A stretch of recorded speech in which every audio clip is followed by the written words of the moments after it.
Engineer Warren Shufelt, who discovered a city of reptilians below Los Angeles.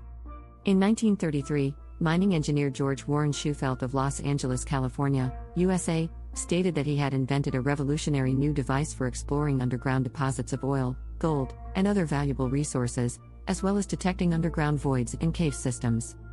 The X-ray machine created by George Warren Shufelt. He called this thing an X-ray machine, although it looked like a pendulum suspended from a copper wire in a cylindrical glass case placed in a black box on 3 supports. It was more like an improved dowsing tool. George Warren Shufelt said his machine could use X-rays to analyze the chemical, electrical and physical properties of matter at great depths, down to several miles. For this, a certain mysterious process was used, the details of which Shufelt did not really explain to anyone, but assured that this was a recently discovered scientific principle. George Warren Shufelt then began using his mysterious device throughout Los Angeles in search of gold and other valuable materials. And one day, when he was working right in the center of the city, his device gave out data showing that there was an extensive system of tunnels underground.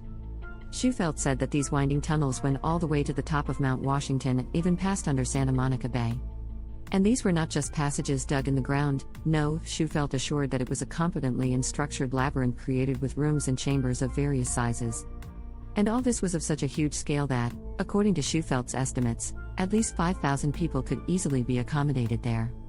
Even more surprising were his words that large reserves of gold were stored in underground rooms and tunnels. Soon Shufelt made a map of this underground city.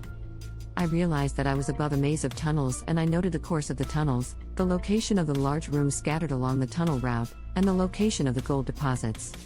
But I could not understand the meaning of this. My X-ray pictures of the tunnels and rooms, which are underground voids, and golden shots with perfect angles, sides and ends, are scientific proof of their existence. George Warren Shufelt. The hidden reptilian city below Los Angeles. In search of answers, Shufelt went to an old chief of the local Hopi Indians, known as Chief Little Greenleaf, who seemed to be well aware of the ancient tunnel system that existed here and told him a rather bizarre legend. According to Little Greenleaf, thousands of years ago, a race of people once lived here, the ancestors of the Maya Indians, whom he called the lizard people, aka reptilians, because they worshipped lizards as a symbol of long life.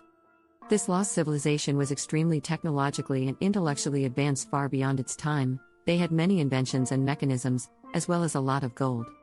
But one day their world came to an end when a massive meteor shower fell on them about 5,000 years ago. Few survived that catastrophe, and they were saved only by retreating to underground shelters. They then built an entire city underground, working the stone with a mysterious chemical solution that could melt the rock. And they reinforced the tunnels and rooms with an unknown, improved form of concrete.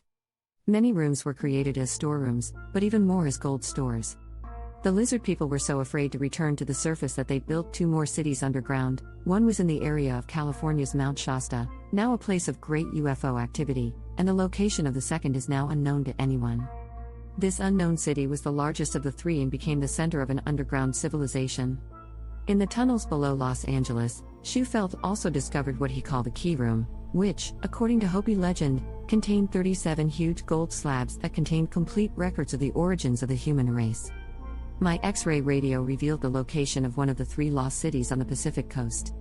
The local city was dug out by the lizard people after a great catastrophe that occurred about 5,000 years ago. This legendary catastrophe was in the form of a huge tongue of fire that came out from the southwest, destroying all life in its path, and the path was several hundred miles wide. The city was dug underground to avoid future fires. In large rooms in the domes of the hills above the city of Labyrinths, 1,000 families were housed, and imperishable stocks of various herbs were stored in the catacombs to provide food for the people of the lizards for a long time, Shufelt said. Shufelt began making plans to start excavating the underground city. He was able to get permission from the County Review Board to drill into the ground up to 1,000 feet deep, and in February 1934 he began excavations in a vacant lot off North Hill Street, just above where a large gold vault was located. Shufelt argued that when the treasure was found, the city authorities would be able to receive half of the find. The media enthusiastically spread his stories about gold, and the excavation site soon turned into a real circus with huge crowds of people watching the workers. For several days, the workers dug into the ground, but when they dug 300 feet, 9 meters, they came across abundant silt layers from groundwater, after which the dug hole was at risk of collapse. Work slowed down, and the gold was never seen. The interest of the public and the press gradually faded, and then Shufelt ran out of money to continue excavations. In subsequent years, nothing changed. Shufelt sank into obscurity, and in 1957 he died in poverty. His mysterious X-ray machine disappeared somewhere and has not been found until now. Leave us your thoughts in the comments section.